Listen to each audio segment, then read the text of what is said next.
بسم اللہ الرحمن الرحیم خلقناکم فی بطون امہاتکم خلقا من بعد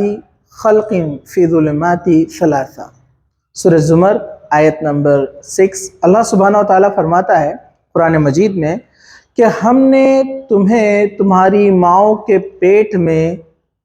3 اندھیری کوٹھریوں میں 3 ظلمات میں تم کو وہاں پر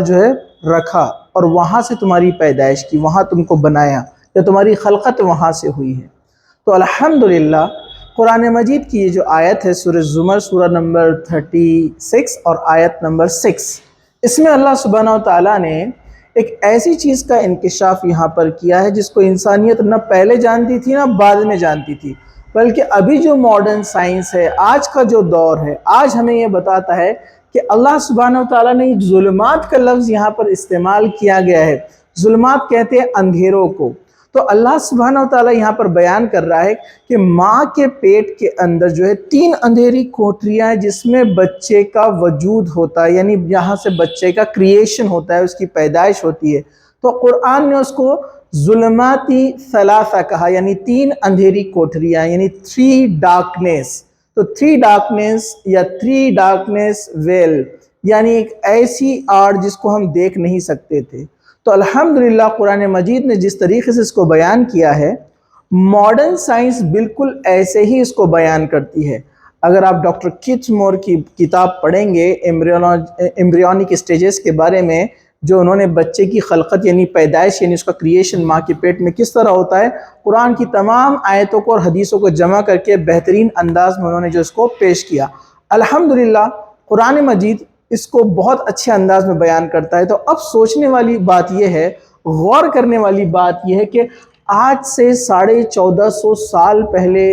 اللہ کے رسول صلی اللہ علیہ وسلم کے زمانے میں نہ کوئی ماڈرن انسٹرومنٹس تھے، نہ کوئی ٹیکنکس تھی، نہ کوئی اتنا ایمبریولوجی کا علم بڑھ چکا تھا کہ یہ تمام چیزوں کو بتا سکے۔ تو الحمدللہ اللہ سبحانہ و تعالیٰ نے 1450 سال پہلے یہ بات بتائی کہ بچہ جو ماں کی پیٹ میں ہوتا ہے وہ 3 اندھیری کوٹھریوں میں ہوتا ہے، یعنی 3 لیئرز کے اندر ہوتا ہے، جس کو آج ماڈرن سائنس ایکسپلین کر رہی ہے۔ مطلب اگر آپ اس کو سمجھنا چاہے تو اس کا اسکیچ آپ اس طرح سے یہاں پر دیکھ سکتے ہیں، جس کو سائنٹسٹ ایکسپلین کرتے ہیں کہ بچہ جو ماں کے پیٹ میں ہوتا ہے وہ 3 لیئرز میں کس طرح سے ہوتا ہے۔ جیسے اسٹیج نمبر 1 جس کو ہم ایبڈومینل وال کہتے ہیں، جو اوپر کی طرف ہوتی ہے، اور اس کے بعد سیکنڈ نمبر پر آپ دیکھیں گے جس کو یوٹرس وال کہا جاتا ہے۔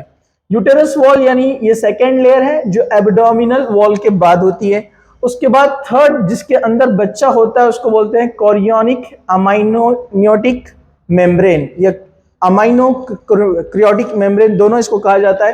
تو یہاں پر یہ جو 3 لیئر کا ڈسکشن یہاں پر آیا ہے، 3 لیئرز کا یہاں پر جو بتایا گیا ہے، اب کچھ لوگ آرگیو کرتے ہیں، کچھ لوگ یہ کہتے ہیں کہ نہیں اس کے اندر تو پلیزنٹا بھی ہوتا ہے، اس کے اندر تو ایک اور لیئر اس کے اندر موجود ہے۔ تو یہ بات آرگیو کرنے کے لیے ٹھیک ہے، لیکن عام طور پہ اگر آپ دیکھیں گے تو یہ بات ایک دم وضاحت ہے اور ثابت ہے کہ جو مین اسٹیجز ہوتے ہیں، جو مین لیئرز ہوتے ہیں، اسی کا ڈسکشن ہوتا ہے۔ اور یہ قرآن یہ سائنٹیفک بک نہیں ہے، اس میں سائنٹیفک نشانیاں ملتی ہیں، لیکن یہ سائنس کو ایکسپلین کرنے نہیں آئی ہے، بلکہ یہ اشارے دیتی ہے کہ جو چیزوں کو تم آج اسٹڈی کر رہے ہو، جس کو تم آج غور کر رہے ہو، سمجھ رہے ہو، آبزرو کر رہے ہو، الحمدللہ اللہ تعالیٰ نے پہلے سے اس میں سے بتا دیا ہے، اس کو بتا دیا ہے آج سے 1450 سال پہلے، تاکہ تمہیں یقین آئے، ایمان آ جائے کہ یہ اللہ کی کتاب ہے، اور یہ کتاب ہر دور میں معجزہ ثابت ہوئی، اپنے کو حق ثابت کیا، الحمدللہ آج بھی بتاتی ہے۔ تو یہ آرگیو کرنا غلط ہے، کیونکہ اگر میں کہوں کہ ایک 3 سٹوری بلڈنگ ہے، مطلب 3 اس میں الگ الگ فلورز ہے، تو جب بات ہوتی ہے سٹوریز کی تو سلیبس گنے جاتے ہیں کہ ایک سلیب، دوسرا سلیب۔ اب یہ نہیں دیکھا جاتا ہے کہ سلیب کے اوپر تو پھر سیمنٹ لگا ہوا ہے، سیمنٹ کے اوپر اور ایک لیئر ہے، فرشی لگی ہوئی ہے، اور پھر اس کو ڈیکوریٹ کیا گیا ہے۔ مین سلیبس کی بات ہوتی ہے۔ تو ویسے یہاں پر مین جو میمبرینز ہے، یعنی جو لیئرز ہے، وہ 3 ہوتے ہیں، یہ سائنٹیفکلی پروف ہے، اور عام انسان کو سمجھنے کے لیے ایسے ہی ڈاکٹرز اس کو اور سائنٹسٹ ایکسپلین کرتے ہیں۔ تو اللہ تعالیٰ نے بھی عام لوگوں کی سمجھنے کے حساب سے وہ بات بتائی جن 3 لیئر کا بارے میں آج سے پہلے لوگ یعنی اس کے ڈسکوری سے پہلے نہیں جانتے تھے، تو اللہ نے اس بات کو قرآن میں بھیجا تاکہ لوگوں کو، آنے والی جنریشنز کو جب یہ دریافت کرے، معلوم کرے، اسٹڈی کرے تو انہیں پتہ چل جائے کہ یہ اللہ کی طرف سے وہ کتاب ہے جسے ہم آج معلوم کر رہے ہیں، قرآن نے پہلے سے بتا دیا۔ تو الحمدللہ اس میں اللہ تعالیٰ کی بہت ساری نشانیاں ہیں، سائنس ہے، تو آپ قرآن کو پڑھیں، سمجھے، عمل کریں اور دوسروں تک ان باتوں کو پہنچائے۔ جزاک اللہ خیر۔